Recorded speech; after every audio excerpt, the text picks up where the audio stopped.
You're causing a scene and this is gonna go to the police. I appreciate you. Yeah. Oh, you wanna make swipes at me? No, go ahead. I love how her kid's right there.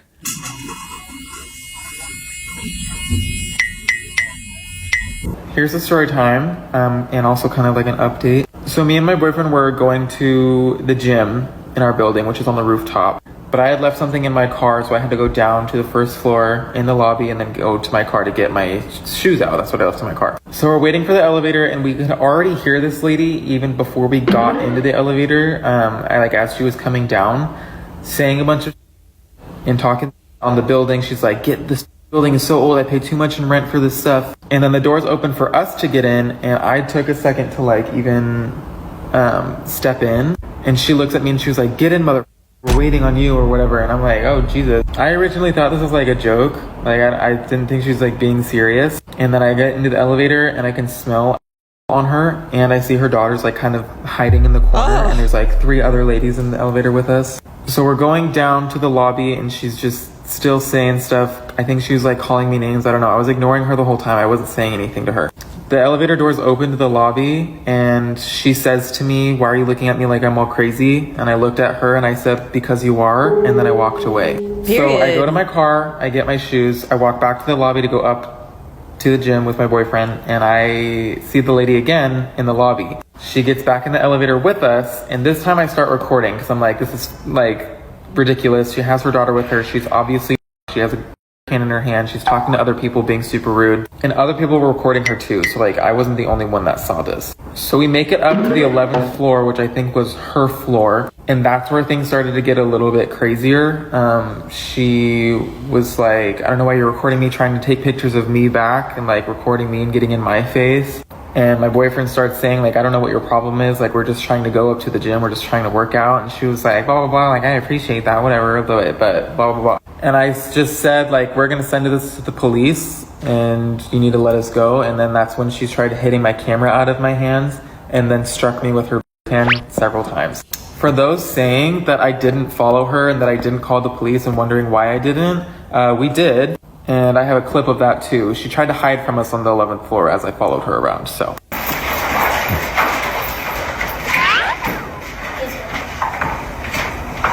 You're gonna get arrested. Oh, babe.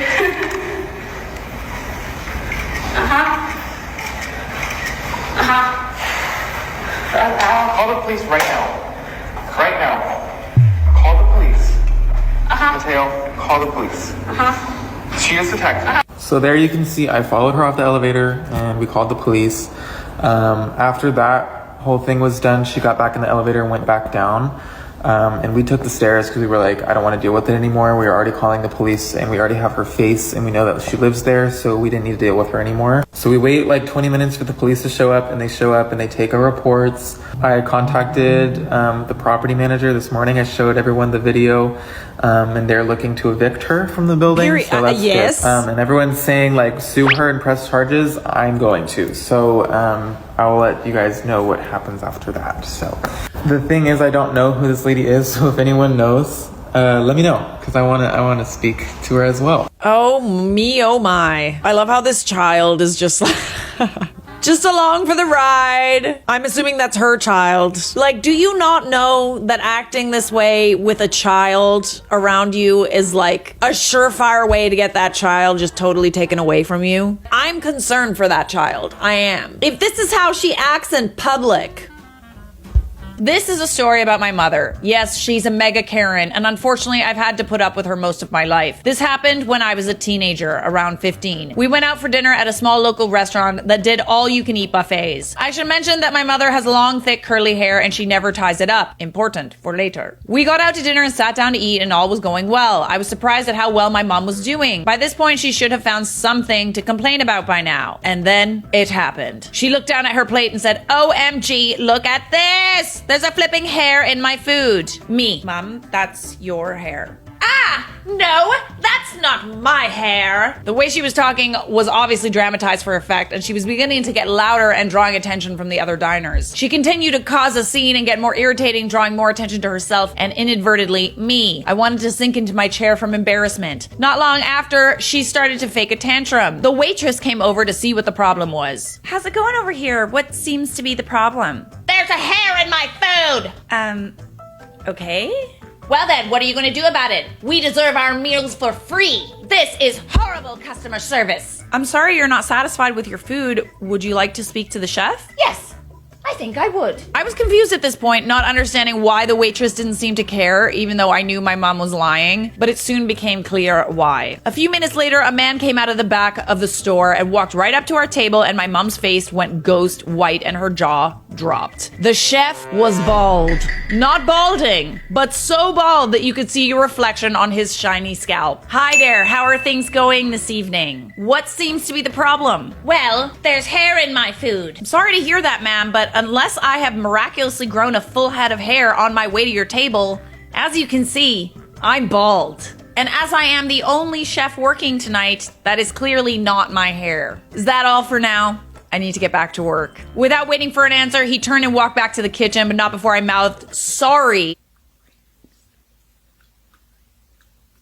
I knew better than to say anything to my mom after this, but I had a smile on my face for the rest of the night. This is why I think I have a theory. I have a theory. It's the customer's always right theory gone wrong. The complaints are from people who want free They're not actually mad. They just want to cause a ruckus and get free Karen tries to put someone on blast for, checks notes, stealing trash. I just caught a gentleman stealing metal from a dumpster. The truck looks like it's prepared to steal anything. He wasn't concerned about getting caught until I pulled out my camera. Last seen 10 minutes ago heading north on King and 41st. The audacity of this gentleman stealing from a dumpster. Some people just think they're entitled to everything, including trash. One person's trash is another person's treasure, Karen. Pool water 2 degrees colder? Complain to a newspaper. When there is no manager to complain to a newspaper. To the editor. We are YMCA members since 2009. That tells you how do we value this place. December 2021, the YMCA told us the chief engineer was ordered to decrease the family pool temperature from 87 degrees to 85 degrees. The decision is wrong as family pool water was cold already. It is cold in the change room too. By definition, a family pool has warm water. Cold water is for a competition pool. Cooling it further will force kids and senior people to leave. Is that the YMCA's goal? There are other ways to save money. It was cold in the fitness center on Monday, December 6, 2021 as well. This is outrageous. Where do Karens find the audacity, I tell ya? I'll tell ya. I received the remote a few days ago and have been out of the office. The remote is great. The packaging is where I have my concern. I have bought over 500 remotes on eBay in the last year. Why? Yes, over 500. I was so frustrated opening your package. Extreme overkill. My lord, overkill. It took me 8 minutes to open the remote. So the remote just cost me an extra $5. I just about threw it. I would have much rather, and I mean so much rather, seen a remote inside of a padded mailer. If you feel more comfortable wrapping bubble wrap around it, please don't tape it too. The only way most people would have gotten it open would be with a razor knife, which would have cut the remote. Would it have? Really? This morning I opened 11 packages, 8 of which were remote controls. Why do you have so many remotes? Yours took me longer than all of the others combined. I definitely appreciate the care you took, but you need to keep in mind the customer has to open it. Most people would have been anxious trying out their device, and I personally know several people that would have thrown it in the front yard and hit it with a hammer, etc. This Karen wanted a refund for lamb because it was too expensive even though she already bought it. I went to Tesco for a leg of lamb, £30 and 86 pence. Absolutely mortified at the price. He did question the price and accepted an answer and paid. However, I am not prepared to pay this. Some families don't even have £30 a week to feed their children. Something needs to be done. I will be taking this item back to Tesco tomorrow and asking for my money back. That's a pretty big lamb leg though, like I'm not gonna lie. What did you expect to pay? I don't think it works like that. Like good luck. Good luck, Karen.